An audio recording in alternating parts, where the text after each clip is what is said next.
So today, the Fever signed Grace VanSlooten.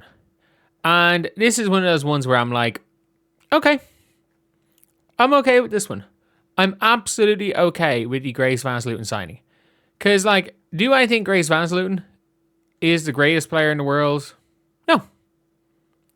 No, I don't. Do I think Grace VanSlooten is a bad player? No, not at all. And this is, like, probably the best you could get. This is probably, like, one of these ones where I'm like, this might be the best that you were able to get for the Fever. And I would be okay with making that statement. That being said, if it was a guard, obviously you can get game-changing guards on the open market. It's tough to get bigs. But former players from the Seattle Storm are, not happy. Are not particularly happy that, the Fever have already taken Grace. Because the rumor is that they would have signed her on a hardship if it was available.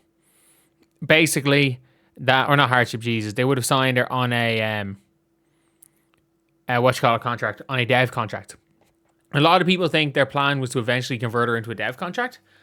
And the Indiana Fever obviously made sure that didn't happen. But if you guys did not see here, you have now got former teammate. I have called Natisha Heidemann Teresa Weatherspoon because of her fucking Instagram name at least 10 times on this channel. If I do call Natisha Heidemann Teresa Weatherspoon, I am sorry. But we have Natisha Heidemann here. You stole her. Y'all stole her quick. Congrats to Grace. Super proud of you and super deserving. Y'all stole her quick. And this is obviously one of the leaders from the Seattle Storm team. It is one of these things where now it's very clear that the Storm obviously is basically saying you stole her. I think if basically she was in the rotation. Like, she was getting big minutes. It was between her and Mackenzie Holmes. I think they probably thought Grace VanSlooten was going to be less likely to be taken. She was going to be less likely to be taken in any sort of, with this. She was going to be less likely to get taken on waivers. And she was taken. So, realistically, I would say Natisha Heidemann probably thought that it was going to be an easy enough one. It was going to be an easy enough one for for them to be able to let her go, in a way. To let her go, but also not let her go. Let her go, but be able to take her back in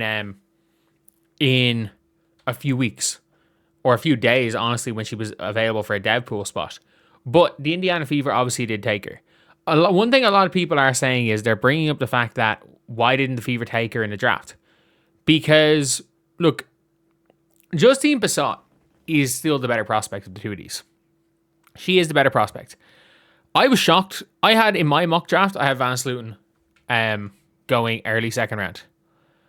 Like, I had VanSlooten going ahead of... If you ask me, I can't remember where I had VanSlooten. I need to check where I have VanSlooten, but I had her going early enough second round. And you've heard plenty of times during CBA negotiations on this channel, I have mentioned Grace VanSlooten as a player.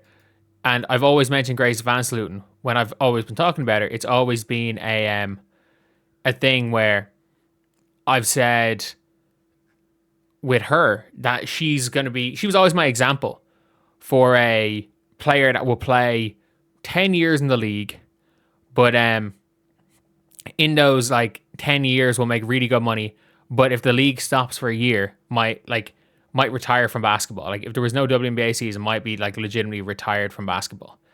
But yeah, she is somebody that honestly was had an awful lot of legitimate hype, and in my opinion justified hype. And did I mock her to Indiana? I think I mocked her to Indiana. No, I didn't. I had her going one pick. In my mock draft, I thought I'd mocked her to Indiana. I didn't. I had her mocked one pick past Indiana. So I had Grace VanSlooten going to the Toronto Tempo. But I did, in fact, by the way, my final mock draft My final mock draft had Justine Bissott going to Indiana at 25, and one pick after Indiana taking Bissott, Grace VanSlooten. Just putting it out there. Just putting it out there. But yeah, it is one of those things where I think if you didn't have to wait 48 hours to convert someone to a dev contract, I do think they would have immediately fired Taylor Theory. They would have waived Taylor Theory and tried to convert Grace VanSlooten to a dev contract there and then. That's what I think they would have tried to do. I think they would have tried to bring in Grace VanSlooten for that, because I think she showed absolutely, she showed that she is she's a WNBA player, and she's going to be one for a long time. She is going to be one for a long time. And I think all the players that were on the Seattle Storm team probably think the same thing.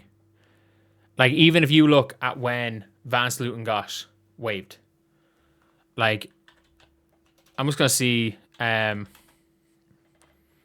what they finally put a thank you post.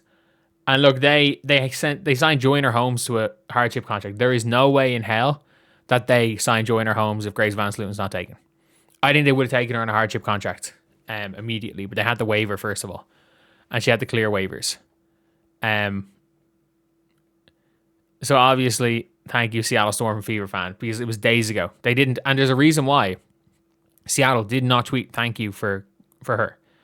There's a reason why the second as some players have been waived, they've gotten the thank you posts. However, with Grace VanSlooten, which was like 3 or 4 days ago, there was no thank you post from Seattle until this happened, because Seattle absolutely, whether it be on a hardship contract, whether it be on a deal, again, Wade, why coach is so clueless. She was just playing yesterday. It's worth waiver. She was having a good game. Surprised by this, shot pretty well. Put up 17, 6, 3 on 4 steals, 3 blocks in 48 minutes play.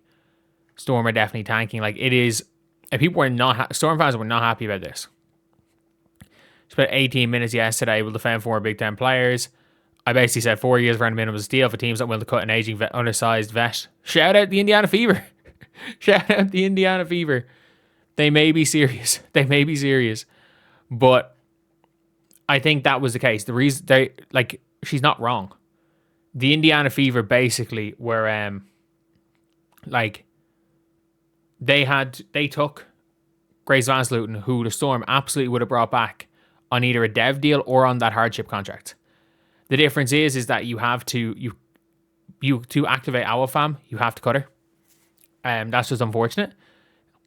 However, obviously they could have had a hardship, and they would have signed her over Joyner Holmes. I'm telling you that for one. They would have signed her over Joyner Holmes. So yeah, there's the video. I will see you guys.